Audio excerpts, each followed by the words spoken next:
이 날씨에 나보고 길바닥에서 자라고? 결혼 12주년 기념일에 갈비찜 3시간 동안 끓여놓고 기다렸더니 남편은 불륜녀랑 청담동 프렌치 레스토랑에서 와인 마시고 있었어요. 그리고 이혼 도장 찍자마자 임신한 그 여자랑 제주도로 밀월 여행을 떠나면서 제가 12년간 살림하고 시어머니 모시던 그 집에서 조용히 나가줄 거라고 생각했나 봐요. 근데 그 아파트 주인 이름이 누군지 한 번이라도 확인을 해봤어야지. 돌아가신 친정어머니가 제 이름으로 남겨주신 제 집이었거든요. 제 이야기 바로 들려드릴게요. 결혼 12주년 기념일이었습니다. 저는 아침부터 장을 봐서 태훈이가 좋아하는 갈비찜을 준비했어요. 양념장을 3번이나 다시 만들고 간을 맞추고 3시간 넘게 불 앞에 서 있었죠.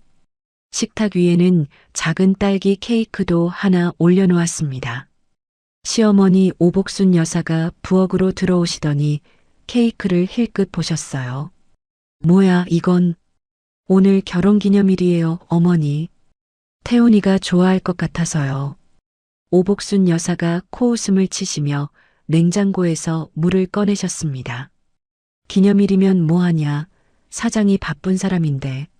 쓸데없이 케이크나 사놓고. 저는 대답하지 않고 식탁 위 접시를 다시 한번 정리했습니다. 손끝에 힘이 들어갔지만 얼굴에는 아무 표정도 만들지 않았어요. 저녁 7시가 지나고 8시가 지나고 9시가 넘었습니다. 태훈이에게서 문자가 왔어요. 회식 길어진다. 먼저 자. 딱 그 한 줄이었습니다. 저는 갈비찜 위에 씌운 랩을 다시 고쳐 씌우고 케이크를 냉장고에 넣었어요. 오복순 여사가 안방 문을 열며 한마디 던지셨습니다. 그것 봐라. 내가 뭘 했어. 괜히 차려놓고 혼자 바보짓. 안방 문이 닫히는 소리를 들으며 저는 식탁 앞에 한참을 앉아 있었습니다. 새벽 2시가 넘도록 현관 비밀번호 누르는 소리는 들리지 않았어요. 다음 날 아침 태훈이는 어느 틈에 들어왔는지 침대에서 자고 있었습니다. 저는 태훈이 양복을 가져다 옷걸이에 걸려고 들었는데 주머니에서 종이 한 장이 떨어졌어요. 영수증이었습니다. 청담동 프렌치 레스토랑 2인 디너 코스 38만 원. 결제 시간은 어젯밤 8시 47분. 손이 떨렸습니다. 저는 영수증을 쥔 채 한참을 서 있다가 아무 일 없다는 듯 다시 주머니에 넣어두었어요. 그 주 일요일이었습니다. 오복순 여사가 거실 구석을 손가락으로 쓸며 말씀하셨어요. 여기 먼지 좀 봐. 대체 뭐라고 사는 거야? 죄송해요, 어머니. 바로 닦을게요. 반찬도 요즘 가짓수가 줄었어. 입이 석 자라도 먹어야 사는 거 아니야. 태훈이는 소파에 드러누워 핸드폰 화면만 들여다보고 있었습니다. 오복순 여사의 잔소리에 고개도 들지 않았어요. 엄마 말이 맞아. 서진아, 좀 신경 써. 저는 걸레를 들고 구석을 닦으며 깨달았습니다. 12년 동안 이 풍경은 단 한 번도 변한 적이 없다는 거요. 며칠 뒤 태훈이가 출근하고 오복순 여사가 경로당에 가신 오후였습니다. 저는 지하 주차장으로 내려갔어요. 태훈이 차에 블랙박스 메모리 카드를 빼서 노트북에 꽂았습니다. 화면 속 조수석에 젊은 여자가 앉아 있었어요. 긴 생머리에 하얀 원피스를 입은 여자가 태훈이 어깨에 머리를 기대고 있었습니다. 오빠, 우리 아기 태명 뭐로 할까? 네가 정해. 뭘 해도 예쁠 거야. 여자가 까르르 웃는 소리가 차 안가득 퍼졌습니다. 저는 노트북 화면을 멈추고 뚜껑을 닫았어요. 손가락 끝이 차갑게 저려왔습니다. 그날 밤 저는 욕실 문을 잠그고 바닥에 주저앉았습니다. 소리가 나오지 않게 수건을 입에 물고 울었어요. 얼마나 울었는지 모릅니다. 눈물이 멈추고 고개를 들었을 때 거울에 비친 제 얼굴이 보였어요. 눈이 퉁퉁 부어 있었습니다. 찬물로 세수를 했어요. 수건으로 얼굴을 닦고 거울 속의 저를 똑바로 보았습니다. 이대로 무너지면 안 됩니다. 저는 욕실을 나와 안방 옷장 깊숙이 넣어둔 서류 봉투를 꺼냈어요. 돌아가신 친정어머니가 남겨주신 것이었습니다. 아파트 등기권리증, 소유자 이름 윤서진. 어머니가 마지막까지 이건 꼭 내 이름으로 갖고 있어라 하셨던 그 서류였죠. 저는 서류 위에 적힌 제 이름을 손가락으로 짚었습니다. 다음 날 오전 모르는 번호에서 문자가 왔어요. 윤서진님, 안녕하세요. 한재민입니다.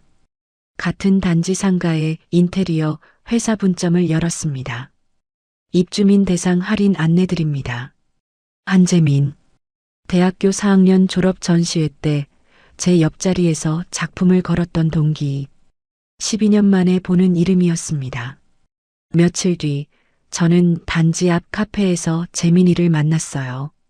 재민이는 예전보다 어깨가 넓어져 있었지만 웃는 모양은 똑같았습니다. 커피잔을 내려놓으며 재민이가 물었어요. 서진아, 너 그림 아직도 그려?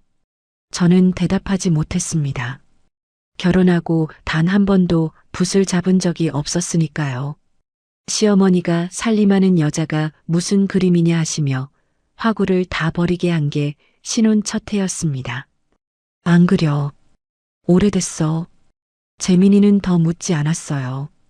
그냥 조용히 커피를 마셨습니다.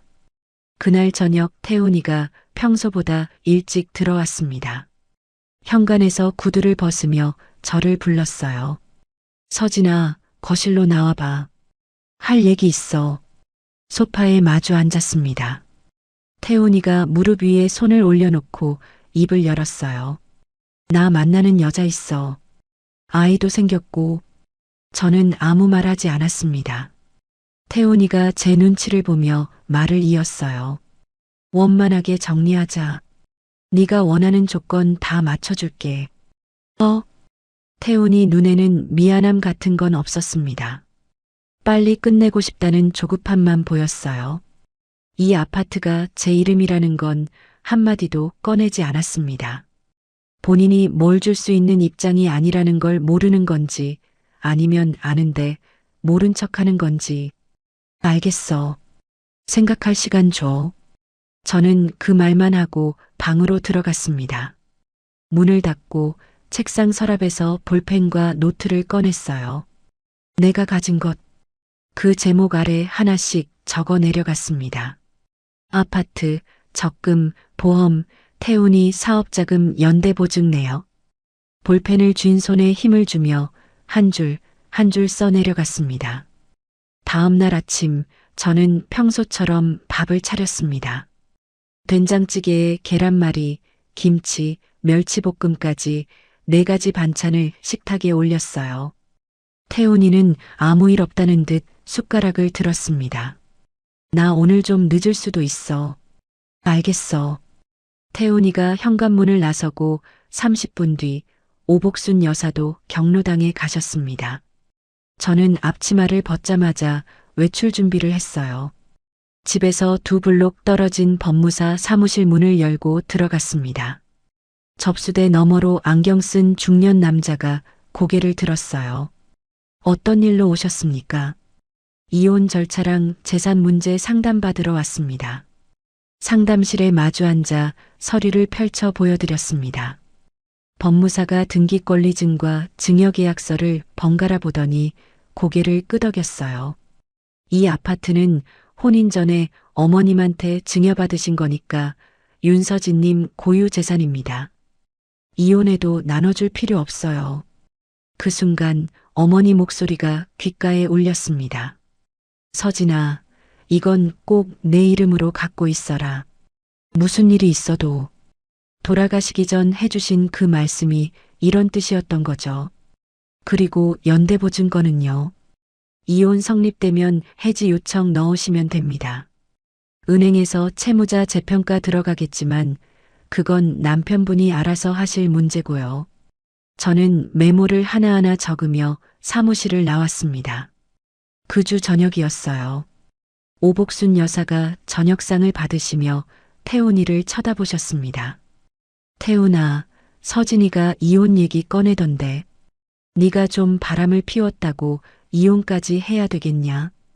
태훈이가 고개를 돌리며 저를 보았습니다. 저는 국을 떠먹으며 가만히 앉아 있었어요. 오복순 여사가 젓가락을 식탁에 탁 내려놓으셨습니다. 남자는 다 그런 거야. 네가 좀 더 잘했으면 이런 일이 없었을 거 아니냐. 속이 부글부글 끓어올랐습니다. 하지만 저는 밥그릇을 내려놓지 않았어요.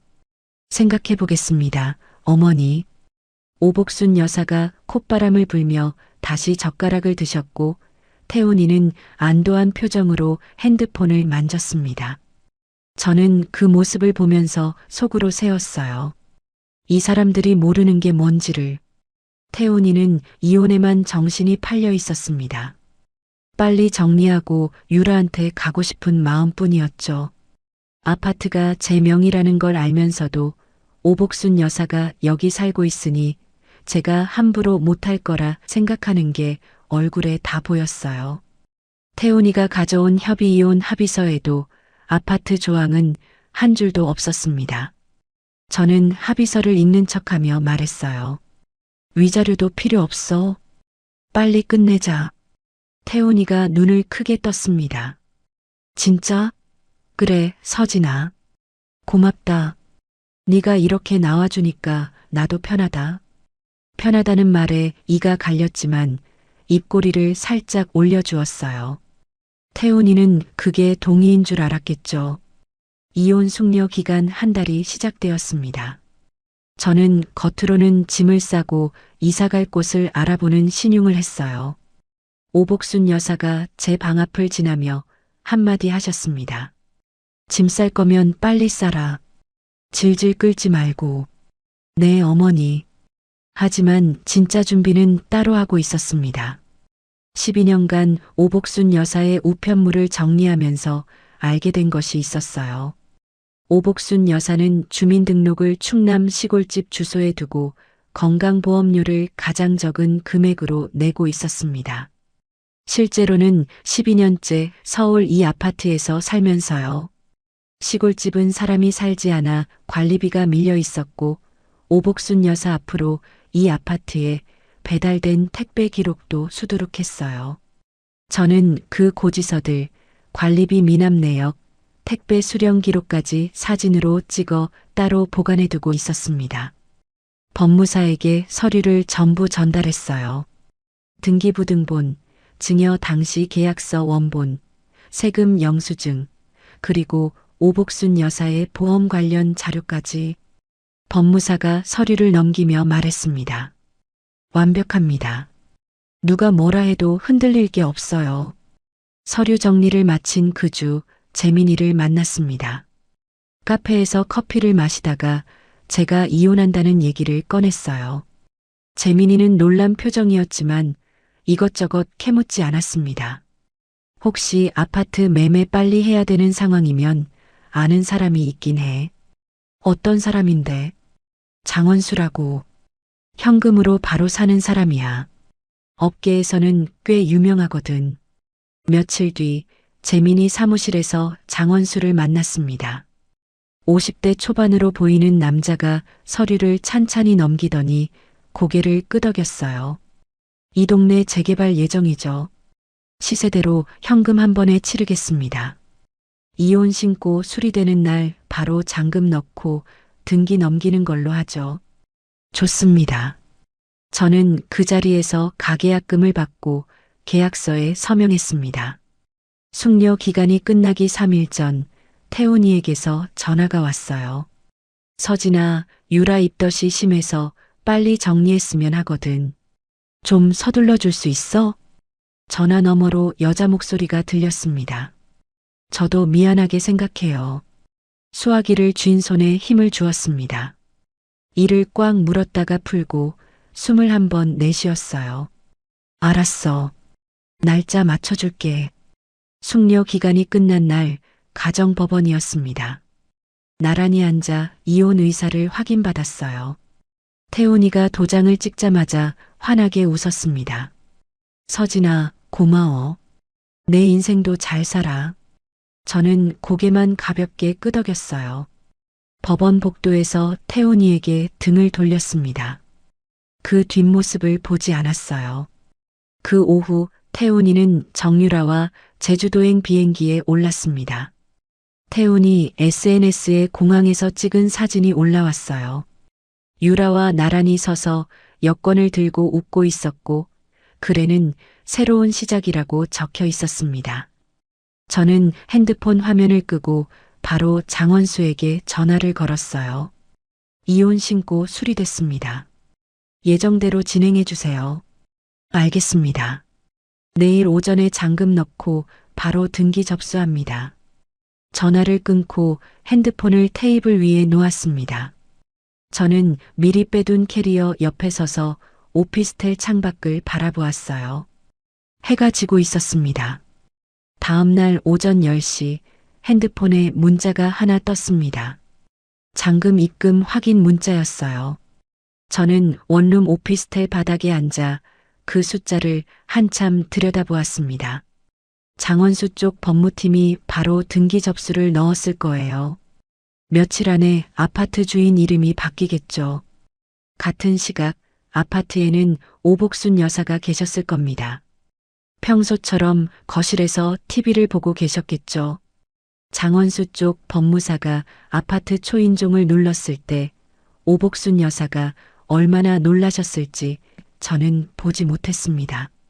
하지만 나중에 전해 들었어요. 법무사가 서류를 내밀었다고 합니다. 이 아파트가 매매로 주인이 바뀌었으니 2개월 안에 나가달라는 내용이었어요. 오복순 여사가 서류를 받아들고 읽다가 얼굴이 하얗게 변했다고 합니다. 뭐야 이게? 사기 아냐 이거. 안 받아. 나 안 받는다고. 법무사 얼굴에다 서류를 던지고 현관문을 쾅 닫아버리셨다더군요. 하지만 서류가 전달된 건 전달된 거였습니다. 오복순 여사가 바로 태훈이에게 전화를 걸었겠죠. 제주도 호텔 수영장 옆에서 칵테일을 마시고 있었을 태훈이, 선베드에 누워 유라 옆에서 느긋하게 웃고 있었을 태훈이, 전화를 받은 태훈이가 처음에는 무슨 소리냐며 웃었을 거예요. 그러다 직접 인터넷으로 등기를 확인했겠죠. 소유자란에 이전 접수가 되어 있는 걸 보는 순간 태훈이가 벌떡 일어났을 겁니다. 그 시각부터 제 핸드폰이 울리기 시작했습니다. 진동이 멈추지 않았어요. 태훈이, 오복순 여사, 그리고 태훈이 여동생 강수진이까지. 저는 책상 위에 핸드폰을 올려놓고 그냥 바라보았습니다. 부재중 10통, 20통, 30통. 핸드폰이 쉴 새 없이 떨렸어요. 책상 위에서 핸드폰이 조금씩 밀려나갈 정도였습니다. 50통, 60통, 70통, 단 한 통도 받지 않았습니다. 문자도 쏟아졌어요. 태훈이가 보낸 첫 번째 문자는 이랬습니다. 이게 무슨 짓이야? 당장 전화해.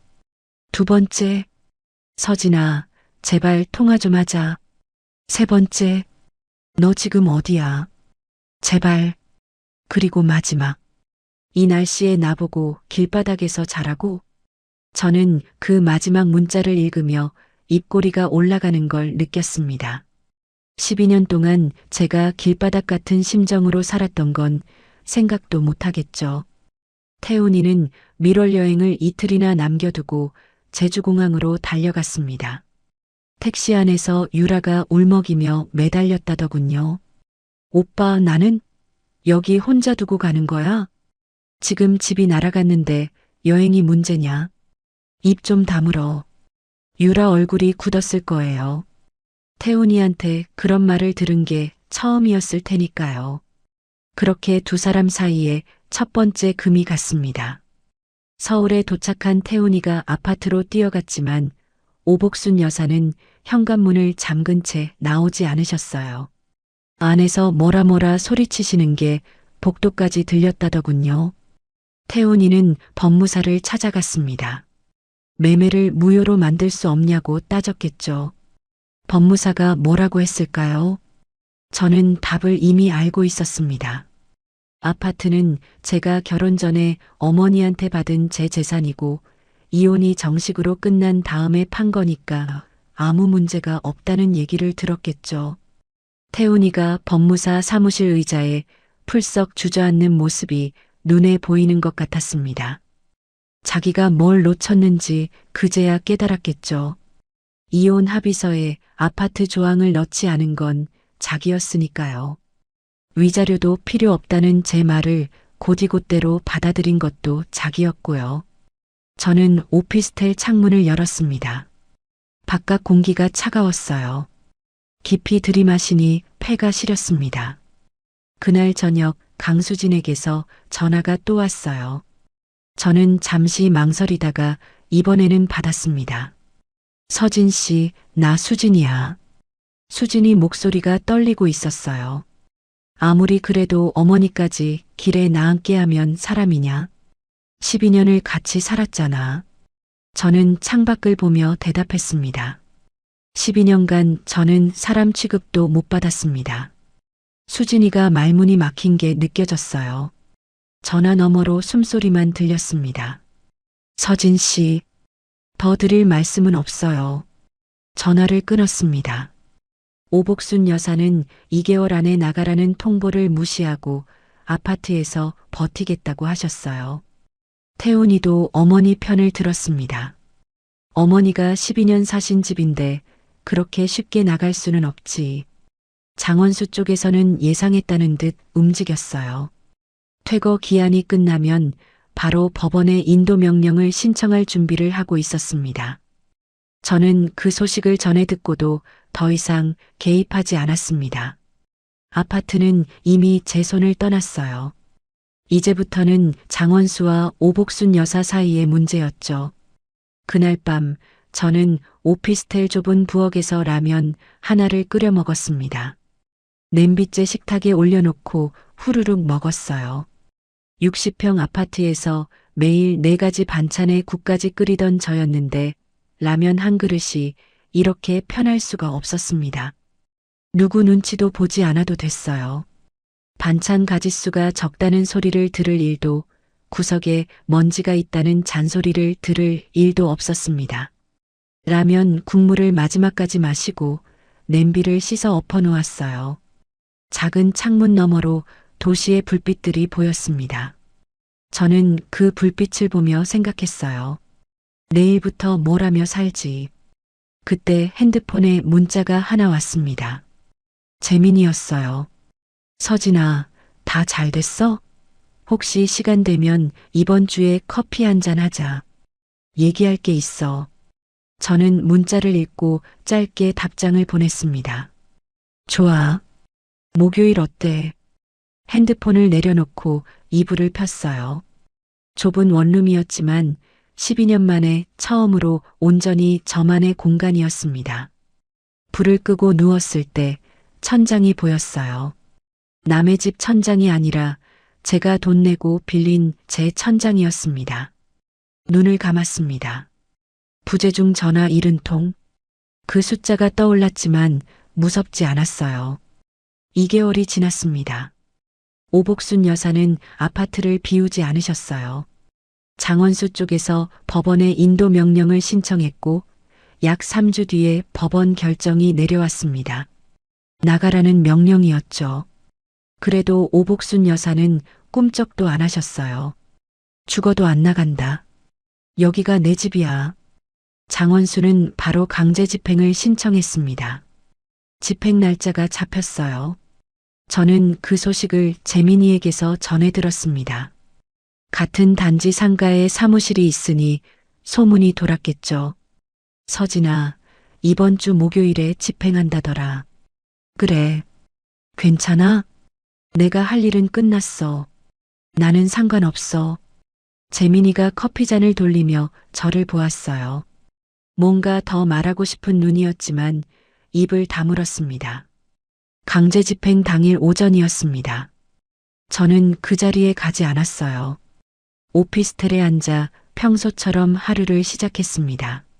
하지만 나중에 전해 들은 이야기는 이랬어요. 법원 집행관이 아파트 초인종을 눌렀습니다. 이사업체 인부 4명과 열쇠 여는 사람까지 현관 앞에 늘어섰어요. 집행관이 결정문을 들고 말했습니다. 법원 결정에 따라 강제 집행 나왔습니다. 문 열어주십시오. 안쪽에서 오복순 여사 목소리가 들렸어요. 문 열어. 여기 12년을 산 사람한테 이럴 수 있냐? 나는 안 나가. 집행관이 고개를 돌려 열쇠업자에게 고개를 끄덕였습니다. 잠금 장치를 따는 소리가 복도에 울렸어요. 현관문이 열렸습니다. 인부들이 안으로 들어갔어요. 오복순 여사의 가구며 살림살이를 하나씩 밖으로 옮기기 시작했습니다. 이불이 나오고 냄비가 나오고 신발장이 나왔어요. 액자, 옷까지, 빨래 건조대까지. 아파트 1층 입구 앞 공터에 물건들이 줄줄이 쌓였습니다. 같은 동 주민들이 베란다에서 내려다보았어요. 산책 나온 이웃들이 발걸음을 멈추고 수군거렸습니다. 저거 503호 아니야? 할머니 혼자 사셨잖아. 무슨 일이래? 집을 팔았다나 봐. 며느리가. 오복순 여사가 물건 더미 옆에 주저앉으셨습니다. 주름진 얼굴에 눈물이 줄줄 흘렀어요. 두 손으로 땅바닥을 치며 울음을 터뜨리셨습니다. 서진이가 이럴 수가. 그년이 이럴 수가. 내가 12년을 키워줬는데. 강수진이 연락받고 택시를 타고 달려왔어요. 어머니를 부축하며 일으키려 했지만 오복순 여사는 바닥에서 일어나지 않으셨습니다. 동네 사람들의 시선이 사방에서 쏟아지는 가운데 수진이가 겨우 어머니를 택시에 태웠어요. 수진이 집으로 향하는 택시 안에서도 오복순 여사의 울음소리가 새어나왔다더군요. 태훈이는 현장에 오지도 못했습니다. 회사 일로 빠져나올 수 없었던 거죠. 전화로 상황을 전해 듣고 원룸에서 벽을 주먹으로 내리쳤다고 합니다. 저는 그날 오후 재민이를 만났습니다. 오피스텔 근처 카페에 앉았어요. 재민이는 아무것도 묻지 않았습니다. 커피를 한 모금 마시더니 느닷없이 말했어요. 너 혹시 다시 뭔가 해보고 싶은 거 없어? 뭔가라니. 일이든 취미든 뭐든. 저는 커피잔을 감싸쥐고 한참을 생각했습니다. 입 밖에 꺼내본 적 없는 말이 목구멍까지 올라왔어요. 망설이다가 겨우 내뱉었습니다. 사실 인테리어 소품 쪽에 관심이 있었어. 예전부터. 재민이가 고개를 끄덕였어요. 놀라지도 않고 웃지도 않았습니다. 우리 회사에서 소형 오피스텔 모델룸 하나 맡았거든. 거기 소품 스타일링 보조해볼 생각 없어? 나는 경력도 없고 12년간 살림만 했는데. 재민이가 커피잔을 내려놓으며 저를 똑바로 보았습니다. 그래서 네가 적임자야. 진짜 사람이 사는 공간을 아는 사람이 필요하거든. 가슴 한쪽이 뜨거워지는 걸 느꼈어요. 말로 설명할 수 없는 무언가가 가슴팍에서 퍼져나갔습니다. 저는 고개를 숙여 커피를 마시는 척하며 눈가가 젖는 걸 감추었어요. 생각해 볼게. 응. 천천히. 그 무렵 태훈이 쪽에서는 일이 꼬이기 시작하고 있었습니다. 제가 이혼 후 은행에 연대보증 해지를 요청하면서 은행 측에서 태훈이 회사의 신용 상태를 다시 들여다보기 시작한 거예요. 거기서 태훈이 회사가 3년째 적자였다는 게 드러났습니다. 은행은 추가 담보를 내놓든지 다른 보증인을 세우라고 요구했어요. 거기에 더해서 제가 보관해 두었던 오복순 여사의 보험료 관련 자료를 건강보험공단하고 국세청에 보냈습니다. 오복순 여사의 보험료 추징이 시작되었고 태훈이 회사의 세금 문제까지 조사가 들어갔어요. 태훈이가 유라에게 말했다더군요. 유라야, 지금 급해. 내 전세 보증금 좀 빼서 회사에 넣어야 돼. 유라가 처음으로 나를 세웠습니다. 왜 내 돈까지 넣어야 되는데? 오빠 회사잖아. 지금 같이 사는 사이인데 그게 내 돈 내 돈이냐? 같이 사는 거랑 내 전세금 빼는 거랑 무슨 상관이야? 나 임신한 거 잊었어? 두 사람 사이의 온도가 급격히 내려갔습니다. 그리고 태훈이 회사 격리 후 이미 장부를 정리하다가 뭔가를 발견했어요. 유라가 일하던 시절에 회사 법인카드를 개인 명품 사는데 수백만 원이나 썼던 흔적이었습니다. 후임이 태훈이에게 조심스럽게 보고했어요. 사장님, 유라 씨 재직할 때 카드 사용 내역이 좀 이상해서요. 그리고 그때 유독 자주 만나던 외부 거래처 분이 한 명 있었는데 업무 미팅은 아니었던 것 같아요. 태훈이가 유라에게 카드 내역을 들이밀었습니다. 이게 뭐야? 설명해봐. 유라가 머리카락을 귀 뒤로 넘기며 대답했어요. 그때 오빠가 다 쓰라고 했잖아. 경비로 처리하라고 했으면서 백화점에서 가방을 사? 그게 경비야? 오빠가 모른 척 했으면서 지금 와서 따지는 거야? 그리고 그 거래처 남자는 뭐야? 뭔 사이였어? 유라 얼굴이 굳었어요. 태훈이가 한 발 다가서며 유라의 배를 가리켰습니다. 이 아이가 진짜 내 아이 맞아? 유라가 태훈이 뺨을 때렸습니다. 미쳤어? 진짜 미쳤어. 대답을 안 하네. 왜 대답을 못해? 유라가 소리를 질렀어요. 태훈이도 소리를 질렀고요. 좁은 원룸에서 두 사람의 고함이 벽을 타고 울렸을 겁니다. 저는 그날 밤 작업실 도면을 그리고 있었습니다. 재민이가 보내준 모델룸 평면도 위에 소품 배치를 구상하며 연필을 움직였어요. 조용한 오피스텔에 연필 긁는 소리만 가득했습니다. 제 세상은 고요했어요. 오피스텔 작은 책상 위에 종이가 수북이 쌓여 있었습니다. 사업계획서를 쓰고 있었어요. 재민이가 소상공인 창업 지원 프로그램을 알려줬거든요. 서류 마감이 일주일 앞이었습니다. 새벽 2시까지 시장 조사를 하고 브랜드 방향을 잡고 예상 수익을 계산했어요. 볼펜을 쥔 손이 떨렸습니다. 글씨가 삐뚤빼뚤해졌어요. 손목을 털고 다시 잡았습니다. 이걸 해내면 더 이상 누구한테 기대지 않아도 됩니다. 그 생각 하나로 버텼어요. 마감 전날 저녁 현관 비밀번호 소리가 울렸습니다. 재민이었어요. 한 손에 커피, 다른 손에 편의점 샌드위치를 들고 서 있었습니다. 밥은 먹었어? 아까 라면 먹었어. 그게 밥이냐? 재민이가 샌드위치를 책상 위에 놓고 옆 의자를 당겨 앉았어요. 좁은 원룸에 두 사람이 나란히 앉으니 어깨가 닿을 것 같았습니다. 재민이가 사업계획서를 읽기 시작했어요. 한 장 한 장 넘기면서 볼펜으로 줄을 긋고 빈 곳에 메모를 적었습니다. 여기 시장 규모 부분 좀 더 구체적으로 쓰면 좋겠다. 숫자가 있으면 설득력이 올라가거든. 이 부분은? 이건 좋아. 생활자 시선이라는 컨셉이 확실히 드러나니까 그대로 가. 2시간을 함께 고쳤습니다. 재민이가 마지막 페이지를 덮으며 말했어요. 잘하고 있어. 저는 그 말에 잠시 멈칫했습니다. 재민이 얼굴을 보았어요. 진심이 담긴 눈이었습니다. 가슴이 흔들렸지만 저는 고개를 돌려 커피를 마셨어요. 지금은 이런 감정에 빠질 때가 아니었습니다. 면접 당일 아침 저는 생애 처음으로 정장을 입었습니다. 거울 앞에서 블라우스 단추를 끼우는데 손가락이 말을 듣지 않았어요. 3번째 만에 겨우 잠그고 머리를 단정하게 묶었습니다. 심사위원이 3명 앉아 있었어요. 저는 노트북을 열고 발표를 시작했습니다. 안녕하십니까?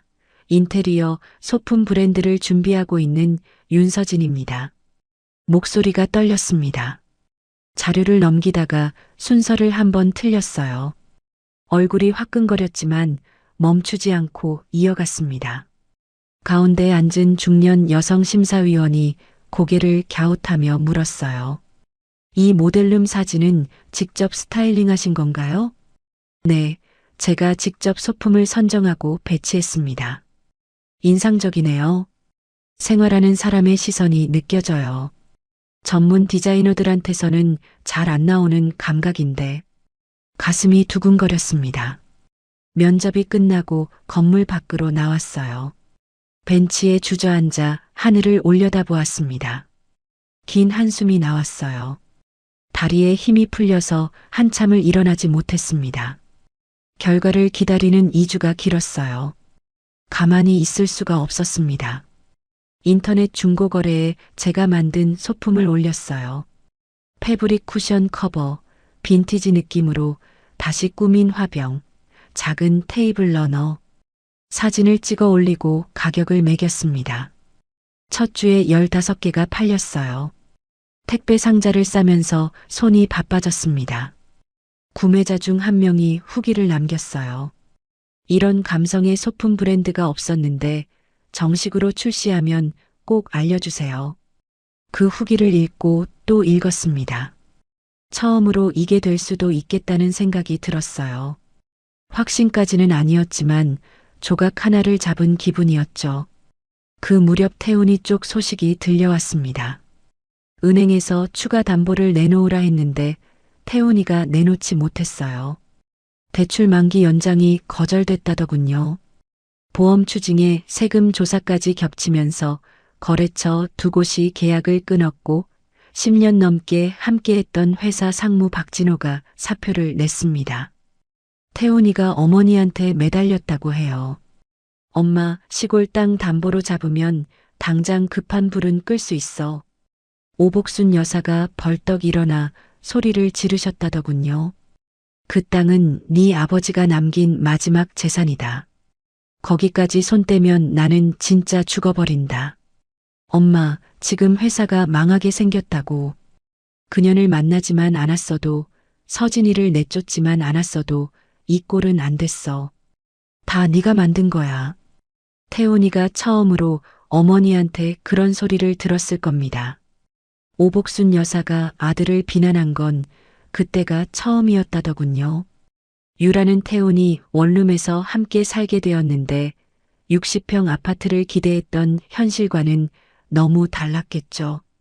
임신 7개월의 몸으로 좁은 부엌에서 라면을 끓이다가 유라가 터뜨렸다고 합니다.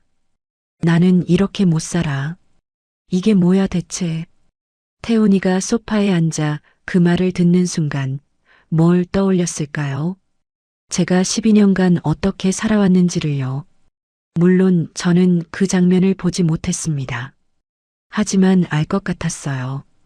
그해 가을 합격 통보를 받았습니다. 핸드폰 화면에 뜬 선정 2글자를 보고 한참을 멍하니 있다가 재민이에게 전화를 걸었어요. 재민아, 붙었어. 그래. 재민이가 잠시 말을 멈추었다가 말했습니다. 이제 진짜 시작이다. 각오해. 축하한다는 말 대신 던진 그 한마디가 오히려 마음에 와닿았어요. 지원금으로 소규모 작업실을 구했습니다. 브랜드 이름을 정하고 사업자 등록을 하러 세무서에 갔어요. 서류에 대표자 이름을 적었습니다. 윤서진. 펜을 쥔 손끝이 짜릿하게 떨렸어요. 누군가의 아내도 누군가의 며느리도 아닌 온전히 저 혼자의 이름이었습니다. 작업실을 꾸리는 중에 재민이가 한 사람을 소개해 주었어요. 대학 동기 후배 이수연이었습니다. 온라인 마케팅 전문 프리랜서였어요. 수연이가 작업실에 들어서자마자 소품 샘플들을 둘러보더니 눈을 반짝였습니다. 언니, 이 감성이면 SNS에서 무조건 먹혀요. 저한테 맡겨주세요. 진짜? 나는 이런 거 잘 모르는데. 그래서 제가 온 거잖아요. 언니는 만들기만 해요. 알리는 건 제가 할게요. 혼자가 아니라 팀으로 일하게 되었다는 사실이 벅찼습니다. 동시에 이 사람들의 기대를 저버리면 안 된다는 무게도 어깨에 올라왔어요. 그러던 어느 저녁이었습니다. 작업실에서 늦게 나와 오피스텔 복도를 걷는데 현관 앞에 사람이 서 있었어요. 태훈이었습니다. 이혼 후 처음 마주하는 얼굴이었어요. 광대뼈가 드러날 만큼 볼이 꺼져 있었고 눈 밑에 그늘이 짙었습니다.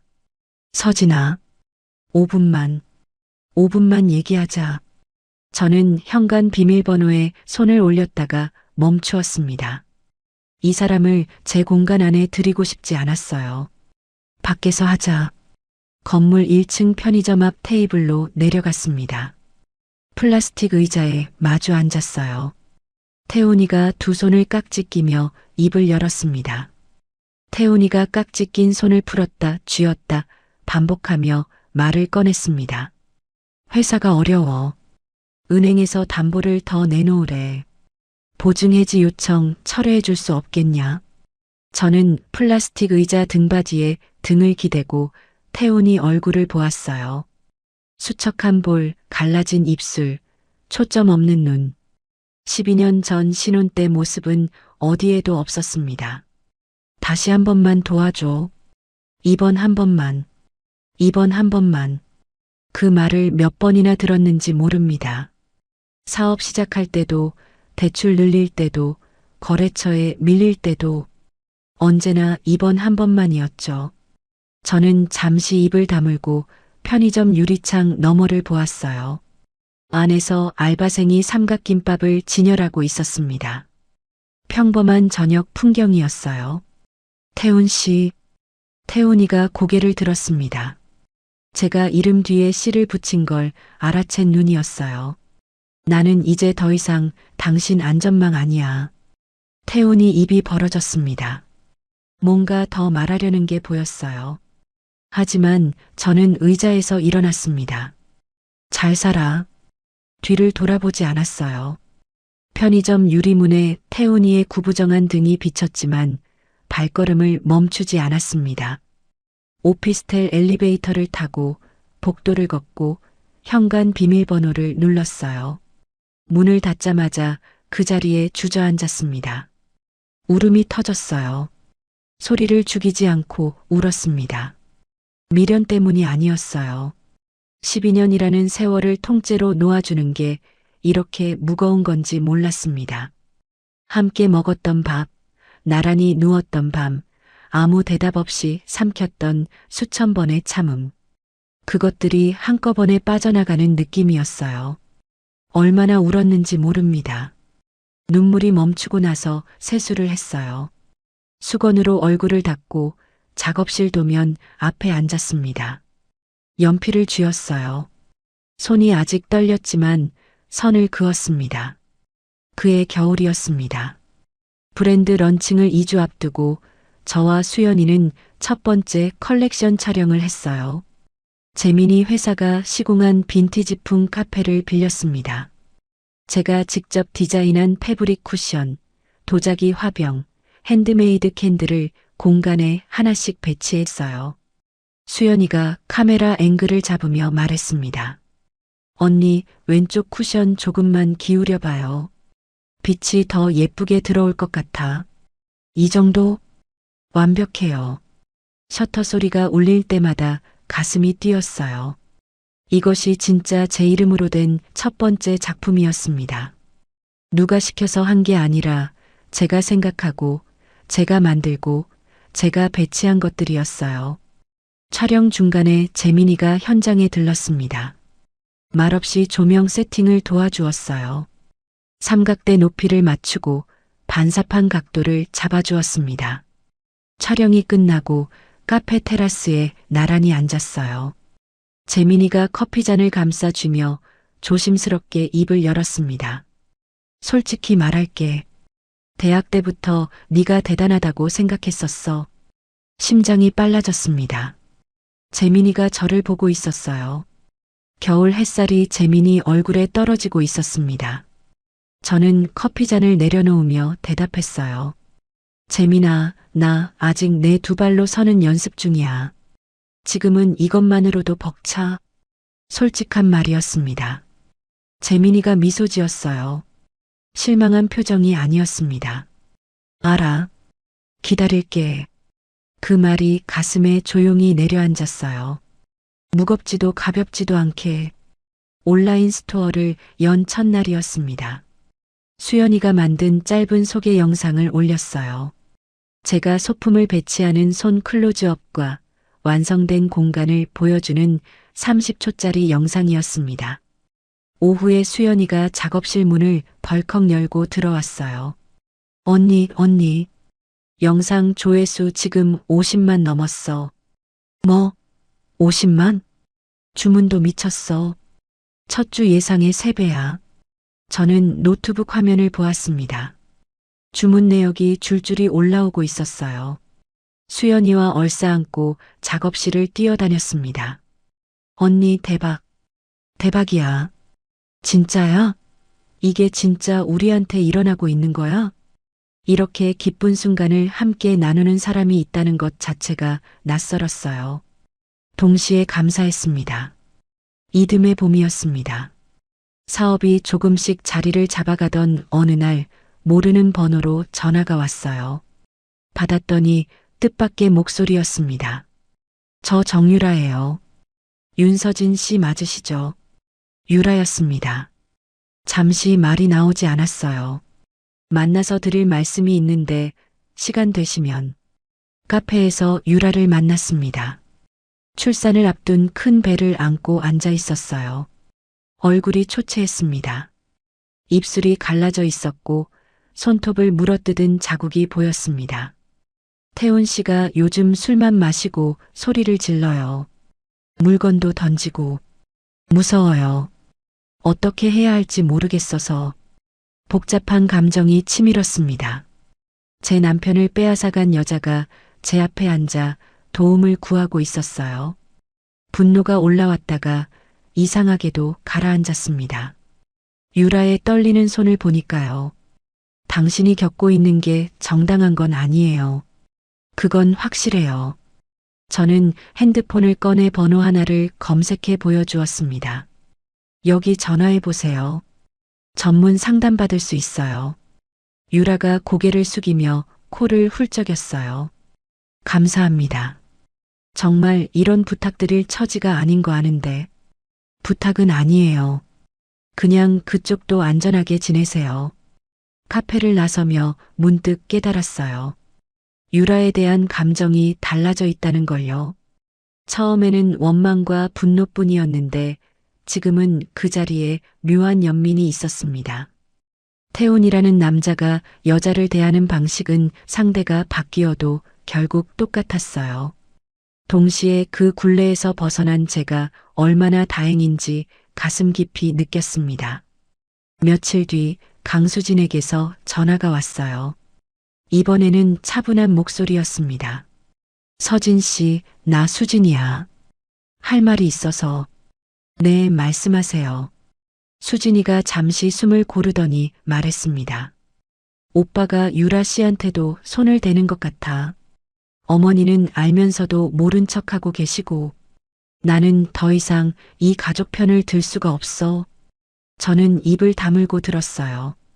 사실 12년 전에도 오빠 결혼하기 전에 사귀던 여자한테 비슷한 일을 한 적 있어.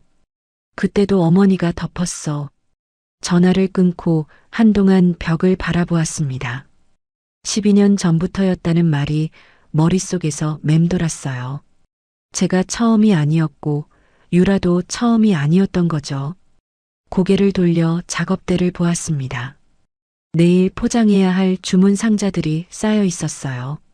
저는 의자에서 일어나 테이프 커터를 집어들었습니다. 상자 하나를 접고 소품을 넣고 완충제를 채우고 봉했어요. 하나, 둘, 셋. 손을 움직일수록 머릿속이 정리되었습니다. 유라가 떠나고 2주 뒤 태훈이 회사가 부도 처리되었습니다. 직원들 월급이 밀린 게 신고가 들어갔고 사업자 신용은 바닥이 났어요. 오복순 여사의 보험료 문제와 세금 조사 결과까지 나오면서 추징금 통보가 떨어졌습니다. 태훈이가 10년간 쌓아왔다고 믿었던 것들이 전부 모래 위에 서 있었던 거예요. 제 보증과 어머니의 유산 위에 올려놓은 것들이었죠. 오복순 여사가 결국 시골 땅을 파셨습니다. 밀린 직원 월급 일부와 추징금을 해결하셨어요. 마지막 재산이었습니다. 그 뒤로 건강이 급격히 나빠지셔서 수진이 집에서 병원을 오가는 신세가 되셨다더군요. 병실에서 오복순 여사가 태훈이에게 말씀하셨다고 해요.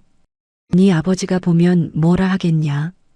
힘없는 목소리에 눈물만 흘리셨다고 합니다. 태훈이가 어머니 앞에서 처음으로 고개를 숙였대요.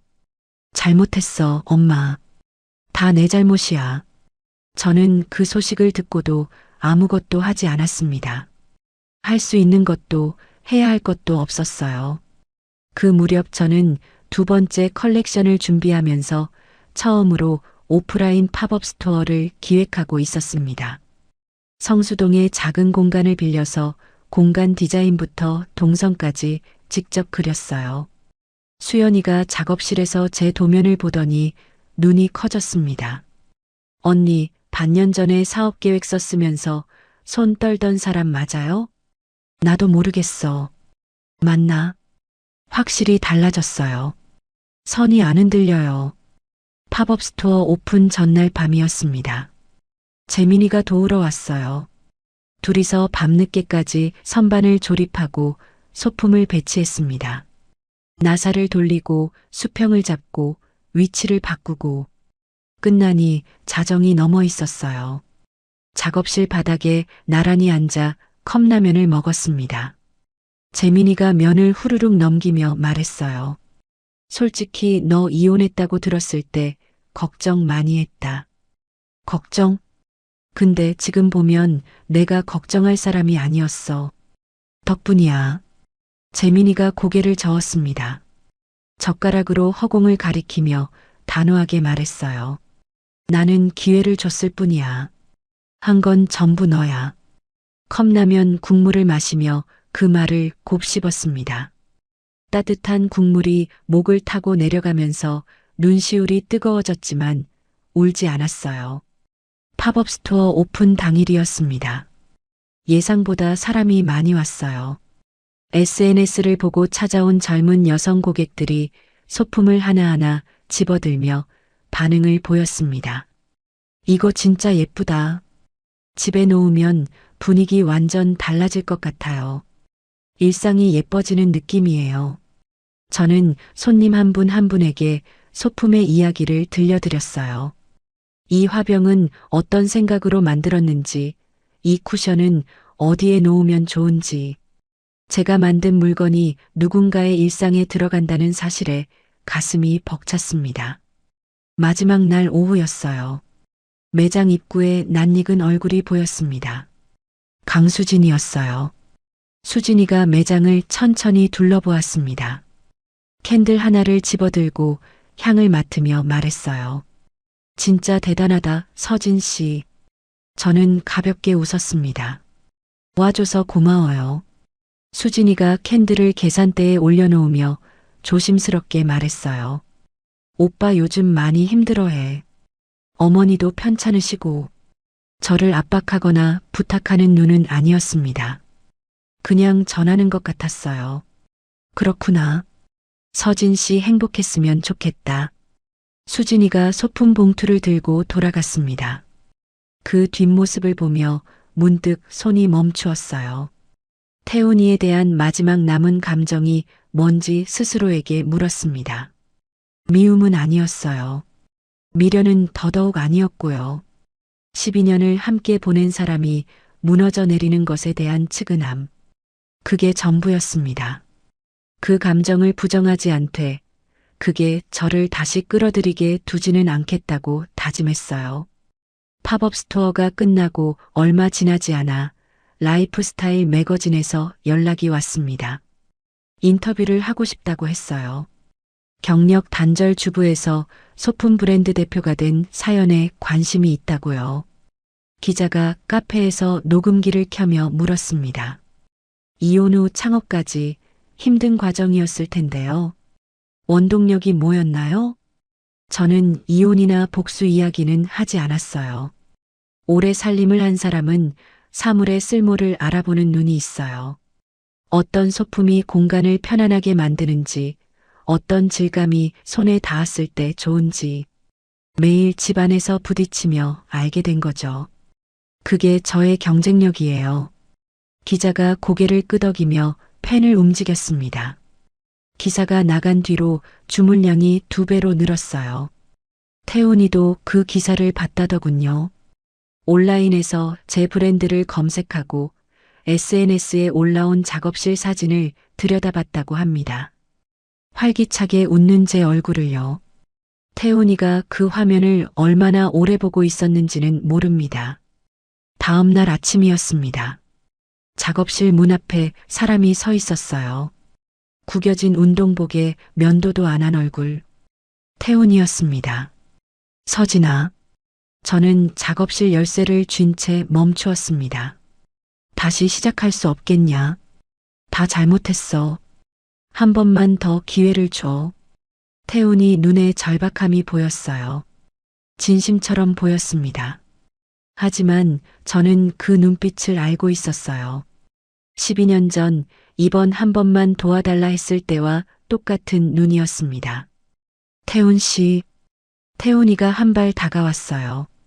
진짜 반성하고 있다면 그건 나한테 할 일이 아니라 당신 스스로한테 할 일이야. 나는 당신 구명조끼가 아니야. 이제는 당신 힘으로 살아봐. 태훈이가 입을 벌렸다 다물었습니다. 한참을 서 있다가 아무 말 없이 돌아섰어요. 구부정한 등이 골목 끝으로 사라졌습니다. 가슴 한쪽이 시렸지만 발은 그 자리에 있었어요. 잠시 뒤 핸드폰이 울렸습니다. 재민이 문자였어요. 아까 작업실 앞에 누가 왔던 거 봤다. 괜찮아? 저는 엄지로 2글자를 쳤습니다. 괜찮아. 그리고 지웠다가 다시 썼어요. 진짜 괜찮아. 이번에는 정말로 괜찮았습니다. 작업실 문을 열고 들어갔어요. 책상 위에 다음 시즌 스케치북이 펼쳐져 있었습니다. 연필을 집어들고 첫 번째 선을 그었어요. 브랜드를 시작한 지 1년이 되었습니다. 성수동의 첫 번째 단독 매장 오픈을 준비하고 있었어요. 수연이는 정직원이 되어 마케팅 팀장을 맡았고 파트타임 직원도 2명 뽑았습니다. 1년 반 전 오피스텔 책상에서 혼자 사업계획서를 쓰던 시절과는 비교할 수 없는 현실이었어요. 매장 오픈 전날 밤이었습니다. 직원들을 다 보내고 혼자 매장에 남았어요. 조명을 하나씩 켜보았습니다. 따뜻한 빛이 선반 위 소품들 위로 내려앉았어요. 화병, 캔들, 쿠션, 테이블 러너. 하나하나 제 손을 거쳐 만들어진 것들이었습니다. 벽에 걸린 브랜드 로고 아래 작은 글씨가 새겨져 있었어요. 파운디드 바이 윤 SEOJIN. 그 글씨를 한참 들여다보았습니다. 이 이름은 누군가의 아내도 누군가의 며느리도 아닌 저 자신만을 가리키고 있었어요. 목이 메었습니다. 손등으로 눈가를 훔치고 조명을 껐어요. 오픈 당일 아침 매장 입구에 화환 대신 제가 직접 스타일링한 야생화 화병을 놓았습니다. 들꽃 몇 송이를 낮은 도자기에 꽂았는데 그게 이 브랜드와 더 어울렸어요. 재민이가 가장 먼저 도착했습니다. 한 손에 얇은 액자를 들고 있었어요. 축하 선물. 뭐야 이건? 포장을 벗기니 액자 안에 수채화 한 점이 들어 있었습니다. 파란 하늘 아래 창가에 놓인 화분을 그린 그림이었어요. 저는 그 그림을 보는 순간 숨이 멎는 것 같았습니다. 이거 졸업 전시회 때 내가 그린 거잖아. 재민이가 뒷목을 긁으며 말했어요. 그때 너 몰래 사진 찍어뒀었거든. 원본은 아니고 인화한 거지만 20년 가까이 갖고 있었다. 20년을? 그냥 버리기 아까워서. 재민이가 눈을 피했습니다. 귀끝이 빨개져 있었어요. 저는 액자를 가슴에 안고 한참을 말하지 못했습니다. 잃어버렸다고 생각한 제가 사실은 어딘가에 계속 있었던 거예요. 누군가의 기억 속에, 이 그림 속에. 고마워. 진짜 고마워. 재민이가 고개를 끄덕이며 웃었어요. 사람들이 모여들기 시작했습니다.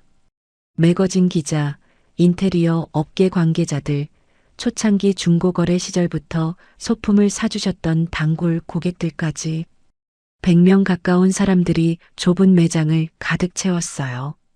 저는 그 사이를 오가며 인사를 했습니다. 악수를 하고 소품을 설명하고 사진을 찍었어요. 정신없이 움직이다가 매장 한쪽 구석에서 몰래 눈물을 훔치는 수연이를 발견했습니다. 수연아, 왜 울어? 수연이가 코를 훌쩍이며 웃었어요. 언니, 우리 진짜 해냈다. 저는 수연이를 꼭 안아주었습니다. 수연이 어깨가 들썩이는 게 느껴졌어요. 저도 눈시울이 뜨거웠지만 꾹 참았습니다. 여기서 울면 화장이 다 번지니까요.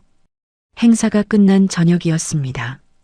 매장 문을 닫고 뒷정리를 하다가 핸드폰 뉴스 알림을 확인했어요. 지역 뉴스란에 기사 하나가 떠 있었습니다.